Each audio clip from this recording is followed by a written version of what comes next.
Hey loves, just a disclaimer.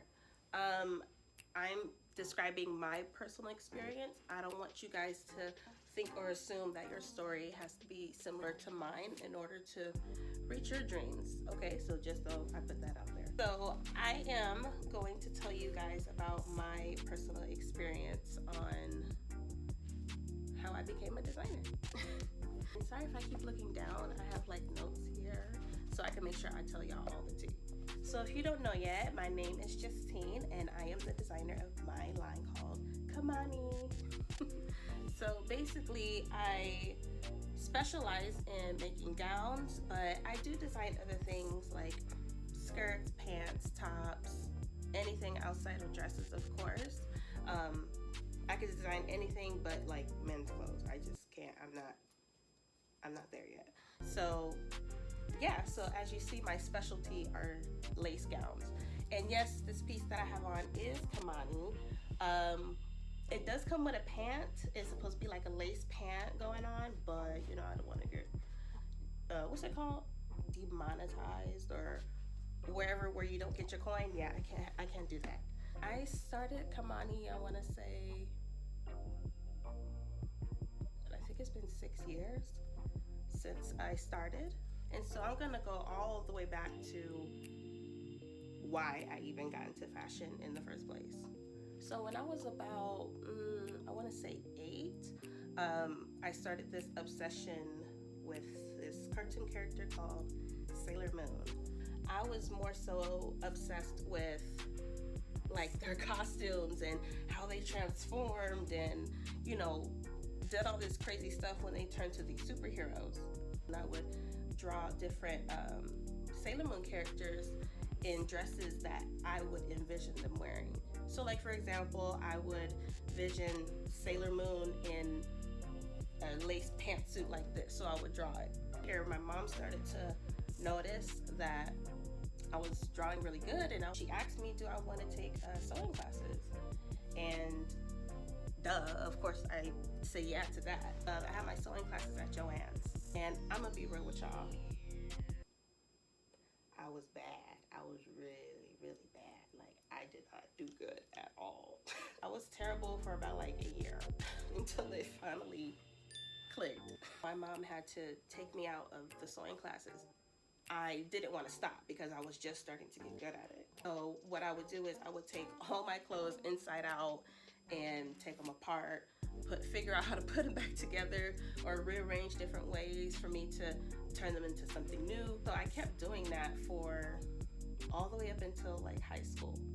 I remember like almost every other outfit I would wear was something that I designed or made or whatever. And you know, and people said, you know, catching on to my swag and like wanting to get a little Kamani original.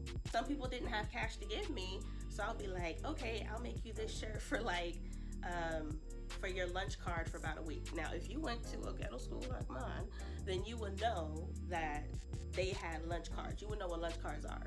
And also, before y'all even try it, my mama fed me, okay? So don't even, I'm fine. I was just fat and greedy. Maybe not the fat part, but I was greedy. Moving on. So when it came to prom season, all eyes was on me.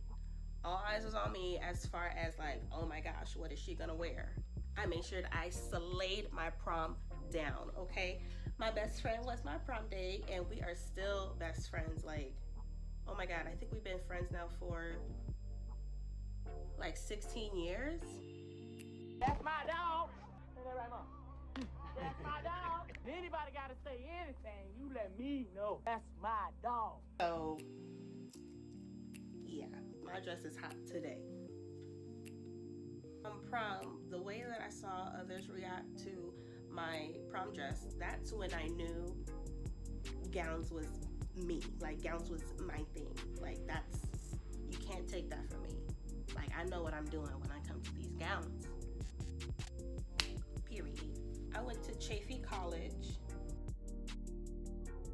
I could have went to Cal State San Bernardino, but your girl was dumb. Your girl was dumb, okay? Like, your girl was dumb because all I had to do was take a math class during the summer. and I would have went. But I didn't. I wanted to have a hot girl summer. You stupid. No, not. What's 9 plus 10? 21. You stupid. But you know, you live and you learn, you know? I'm just going based off of my personal experience. I'm not saying that for everybody.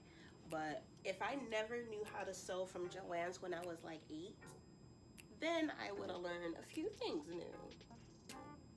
But that's not the case. They'll teach us like, okay, let's make a t-shirt.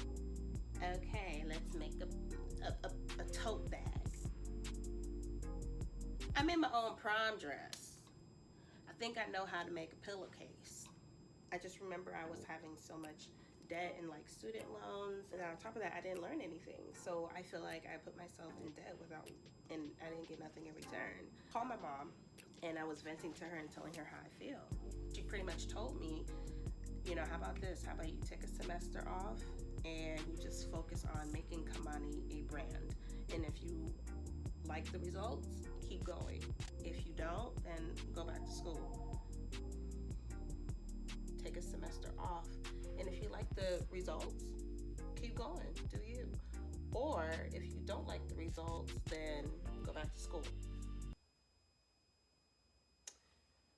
I haven't looked back since. I started seeing like small domino effects, and then it turned to bigger domino effects, then bigger, then bigger. It wasn't something that was like overnight success for sure. I just kind of looked at it as like, wow, like people are actually paying for what I love to do with money. Definitely don't plan on stopping anytime soon. But also, if you guys want me to go more in depth on how to become a designer, then comment down below and let me know. You know, because I'll do that for y'all. Yeah. One thing I will definitely tell you as a experienced designer is just like how models get scammed from different agencies, there's different companies that will scam designers. Yeah, like I said, if you want to know the ins and outs on becoming a designer, let me know, because it's a lot of tea. And then from there, I did everything that I needed to do to spread the word about Kamani. And that was around the time when Instagram was like a year old, so I definitely took advantage of that. Instagram is actually where I get like 80% of my clients. My first celebrity client was Hazel from Love and Hip Hop, and now 5-6 years later, it was Sibley Scholes. Oh, I hope I'm saying her name right. She hosted the red carpet of the Oscars in my name. So thankfully now I'm in a position where I can say I do Kamani full time, but I'm gonna keep it all the way 1000 with y'all, because not a lot of people know this. Can I tell you a secret? I also Uber. Also, one thing I will say about my channel is there's no fronting here. There's definitely no fronting here. I'm still in the process and things are still growing. So one thing I noticed about social media is there's a lot of people not keeping it 100 with y'all. That's what social media is missing now. Because social media used to be fun. Because I know a lot of people who are in social media just straight lying. You know what I mean? Or putting on this extreme front. That's one thing I definitely want to bring to the channel is realness. You know what I mean? No phoniness over here. No. What? So I'm doing Uber to support my line, and I'm supporting my line to be able to make my dreams come true. Trusting God with helping me be able to build this brand and grow it to the potential that I see it to be. And he hasn't let me down yet, so stay tuned. But yeah, that's pretty much it. And thank you guys so much for watching, and I hope to see you guys on my next video. Bye. How to be a boss in real life. I am a boss in real life. Yes.